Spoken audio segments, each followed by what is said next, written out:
Welcome back. We are sticking with cricket on the SportsMax Zone, but making the trip north from Budawaya to London as we give you the latest on the ongoing test series between India and England.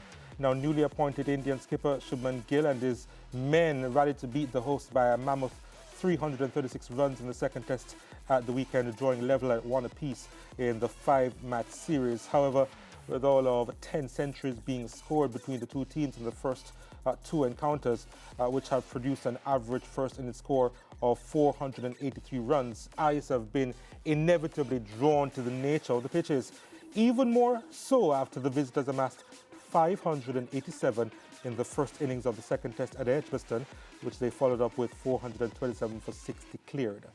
Gill, the away captain, has shared his disappointment with the conditions his team has had to endure so far on tour.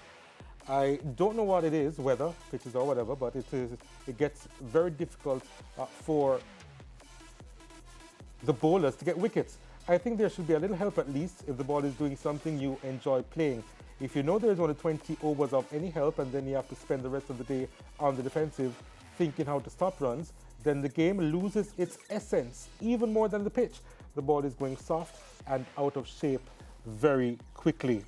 Now, the home skipper Ben Stokes, whose team has adopted an aggressive approach of outgunning the opposition with the bat, was ironically also left frustrated with the conditions. He says it probably ended up being more of a subcontinent pitch with the Indian attack and the conditions they were used to. They were able to expose it better than us. Now the series shifting to Lords, and historically a seamer-friendly wicket for Thursday's start of the third test. We'll look to assess how much credence should be given to the narrative of flat pitches, and Fazir Mohammed is still with us. For quite some time in recent years, especially with the advent of T20 cricket, it has been said that cricket has become more of a batsman's game, and which is funny because in recent years we've seen what is called as baseball, where the batters go aggressively at the bowling, and now the pitches are catering to them. Now, is that more attractive when the batsmen are on top in Test cricket, as long as we see the result at the end of 5 days? What are your thoughts, Faz? And that's the point for me, Donald. Correct me if I'm wrong. There were outright results in those two test matches. They weren't drawn test matches, were No. they? Exactly. So for those who were there, for those who were watching all over the world, I would say you got full value for 5 days. And the fact that, okay, yes, it's a challenge for the bowlers, but in the end, the bowlers made a difference. Akash Deep with 10 wickets, and of course that tremendous effort from Mohammad Siraj in the first innings where he had that early strike. Then you had that triple century partnership, and then he came back at the end. So yeah, it's weighted in favor of the batters. It's quite obvious, but it's presenting a spectacle that makes you want to watch. And if it were to be weighted back more in favor of the bowlers, and it's over in 3.5 days, or just by lunch on the third day, or early on the fourth morning, people would be grumbling about something else. So yes, it challenges the bowlers, but I think in the end, I think that the old maxim still holds true, that bowlers win you matches, batsmen save them. Even in the modern era where you're chasing 370 and whatever, it's the bowlers that set it up for you. So you kind of juxtapose that with what we've seen in the West Indies recently. I guess the question will be asked, which one would be the more attractive series based on the types of results that we've seen? And you're saying what exactly, that what we've seen in England augurs well for the advert of the game in this format of the game? Absolutely, because as with anything else, you want value for money. You want something intriguing. You want a spectacle. And part of the thing is where you have slow scoring, batsmen could barely get it off the square. It's seaming about. Credit to the bowlers for exploiting the conditions. It's low scoring. One is over late on day 3. Another one is over midway through day 4. It can't compare. And added to the fact that you've got a full house, you've got the crowd, you've got fans cheering, you've got the interplay between the English supporters and the Indian supporters. in the Caribbean, which we've had for at least 20 years, you have 10 men and a dog and a few foreign fans who the cameras will focus on all the time because they have nobody else to focus on to. Everybody becomes a TV star because they know where the cameras are, so they go in front of them and so on. It makes it almost a pappy show. So in that sense, you have none of the arena and the aura and the drama of a real sporting spectacle. Yeah, and speaking about a real sporting spectacle, what's for sure is, Faz, as we get ready for the third test, those who love to see a lot of runs will be wondering if they're going to see those centuries again that we saw in the first two tests. And then, of course, India and the manner in which their bowlers were dominant as well. What are you expecting as we preview this third test? Well, first and foremost, you expect Jasprit Bumrah to come back. Right. Will he replace Prasid Krishna? Seems to be likely because Siraj bowled well, Akash Deep bowled well. So you'd think that Bumrah would slot in there automatically. They would have to make a place for him anyway. But yes, India will have the momentum with them from that victory, making it 1-all. At Lords, it can be tricky with that slope and exploiting it. We've had situations like famously in the 2005 Ashes series where 15 wickets fell on day one. So again, it might present a different sort of challenge, but you can expect England to continue to play attacking cricket. You can expect the Indians to continue to respond in kind, with of course the captain Shubman Gill leading the way with over 400 runs in the last test match. So, and I think that's what people want. When you have a real sporting spectacle where both teams are playing at the top of their games and you're looking forward to the challenge, and it's a Lord's test with all of the history and the aura surrounding it, a full house guaranteed for virtually the first 4 days, I think it makes for that spectacle. It might not be the high scoring one to the extent as we had in the last test match, but again, it presents that challenge, and it's that element of the unknown on the first morning of a test, how the ball is going to behave, what are the weather conditions going to be like. All of that just adds to the narrative of why Test cricket is so much enjoyed by people who are accustomed following it. Yeah, and there's also news that Jofra Archer, and he has really struggled with injury. There's also that tentative news of him returning for England, Barbadian born, of course. So, us in the Caribbean love to support and celebrate our Caribbean athletes, although he plays for England. Are you looking forward to see him play, Faz? I think everyone is looking forward to see Jofra Archer because, I mean, when he came onto the scene in 2019 for both the World Cup and that dramatic victory in the final over New Zealand and then the Ashes series which followed, and hitting Steve Smith, forcing him to retire, and the pace that he generated, it was tremendous because this is the essence, the cut and thrust of Test match cricket.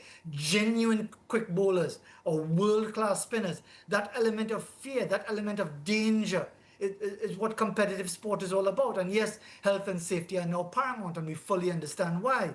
But someone like a Jofra Archer or a Mark Wood racing in from virtually the boundary line harkens back to the Michael Holding and the Wes Hall and the Charlie Griffith and Andy Roberts and so many of those phenomenal spectacles of an outstanding batsman taking on a world-class fast bowler. I don't think there's too much in the game of cricket, whether it's T20 or any other format of the game, that can match that spectacle of a top-class fast bowler challenging a world-class batsman who's ready to take on that fast bowler. I think there are very few spectacles to match that in the game of cricket. Yeah, fans, I want to ask you a little bit about reports that the ECB has deliberately gone to the curators to ensure that they produce more batting-friendly conditions. But before I go there, isn't it also a fact that this English summer has been a little bit different from the regular English summers? Drier, hotter weather, drier pitches, and less the ball seaming and doing a lot less. So that has been a contributor, hasn't it, to the batsmen flourishing in England this summer?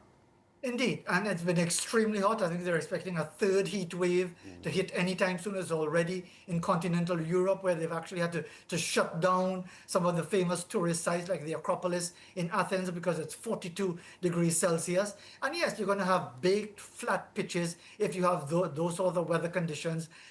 Whether at Lords or the remaining couple of test matches. And yes, so those conditions will favor, but they also challenge the bowlers.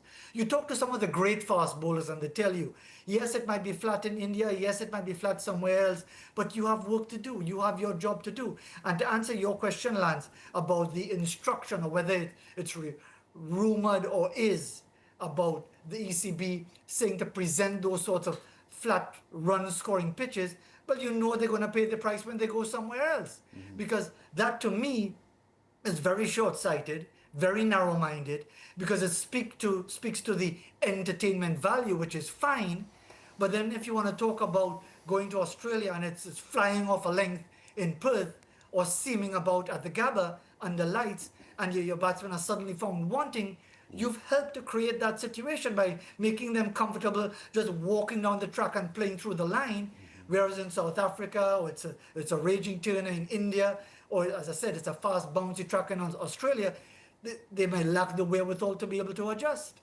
Yeah, and I went there partially, not that we want to beat West Indies cricket structure and administration and infrastructure too much, but you know, I was looking at some county results a couple of weeks ago, and I saw where almost all of the matches had teams scoring 400 and odd, and the response from the other team also 400 and odd. Really, really high scoring matches. So it appears not just only in the test matches that we've been covering, but even in the county game. And I'm suggesting here, Faz, that if it is that the ECB can send a directive to the groundsmen that we want A and B, and apparently they get A and B, why is it here in the West Indies that we talk about wanting pitches to be prepared in a certain way, and we just are unable, apparently, to get it done? That boggles my mind, Lance. And I have to ask myself, is it that it's deliberate? Is it that there's a lack of knowledge and the know-how to prepare pitches accordingly? Because I've seen it done before. I remember a test match, West Indies against Sri Lanka at Queen's Park Oval in 2008. And I remember this vividly. A catch was taken on the fourth morning, head high at third slip of a defensive prod. And I said, has anybody ever seen this at Queen's Park Oval before? Because it had nice, even pace and bounce. It encouraged the fast bowlers. And that's why I make the point, not saying that it shouldn't allow batsmen to score, but there should also be something in it for the bowlers. I know it's a difficult balancing act. And indeed, in the early 2000s, the West Indies went the other way in presenting flat, boring, dead tracks as they did as recently as 2022 for the first two test matches in Antigua and Barbados against England, because they didn't want to lose and they wanted 5 days of cricket to get tourism money. That you present a spectacle that goes 5 days, but you could hardly remember anything about it. So it's about finding that balance, Lance, that surely can't be impossible, where you've got pace, you've got bounce, you've got a fairly even surface, something for the batsmen, something for the bowlers that presents a real attractive spectacle. I don't think that's an impossible task at all. Yeah, all right, Faz, we're going to leave it there. Thanks, as usual, for your incisive comments. And Donald and Ramarak, this is why Faz is so brilliant, because over and over we talk to Faz, and he is able to recapture things in history of cricket that he could not have prepared for, because the recollection he just had with that Sri Lanka test, no one told Faz that we'd be going back to that test. No. And the ease with which he remembers these things and in context tells you that Faz is not normal. I know, you've said that to me so many times about Faz. Yeah, he's brilliant. And I'm going to miss these discussions, actually. Yeah. Really, really, really will miss them. It was a staple of his commentary even when I was a child and listening to him on radio. So it's good to hear that now, even in his analysis. It brings a smile to my face. So that's why we chose him. That's why y'all went for him, eh? Of course, yeah. I've been working with Faz from the mid-1990s. So you know, when I used to watch Faz, he used to scare me, right? Yes. On TV6. That's when he was I doing never current wanted- I used current to affairs think- issues and not necessarily sports. And then I interviewed him here, and I'm like, but he's not that person. He's a Okay. different guy. Yes. So tell us about his TV6 presentations No, he that was scared like you. fierce and ferocious. And the truth is, as a journalist, that's what you want, right? Like, you sit on his show and you know Faz is going to get whatever we need to find out, he's going to get that out of the people. I feel like people probably would be scared to go on his show. Yes. Because he was like, no nonsense, you know? Yeah. But then I saw him in this platform, and it's a different Faz. For us, yes, but not necessarily for some of the cricketers that he speaks about. All right, do we go to break? We do. We have zone update Did you all next. tell Faz bye? Yeah, but I'm sure we're going to see him again on Friday. Bye. There he Faz. is. But or we can see him now. Take care, Faz. Well, actually, my ego is so bloated now I can barely move. See you. Well bye. played. We'll take a break. Back with more, the second zone update after this, all right?